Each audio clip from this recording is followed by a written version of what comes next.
Sono stati approvati all'unanimità 3 emendamenti della capogruppo del Movimento 5 Stelle Erika Baldin nel nuovo piano energetico regionale Veneto, riguardanti il cambio dei motori nautici nella laguna di Venezia, che devono essere aggiornati in base alle nuove normative come quelli che vanno su strada, la possibilità di ricavare energia anche dalle onde del mare, come accade anche altrove, e infine il no ribadito a ogni ipotesi di centrale nucleare lungo la conterminazione lagunare, conferma questa che l'ha resa particolarmente soddisfatta.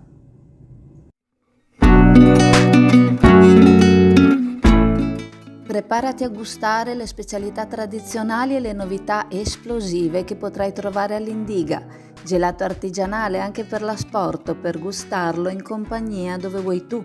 All'Indiga il gelato da passeggio più gustoso, in cono, coppetta o con lo stecco.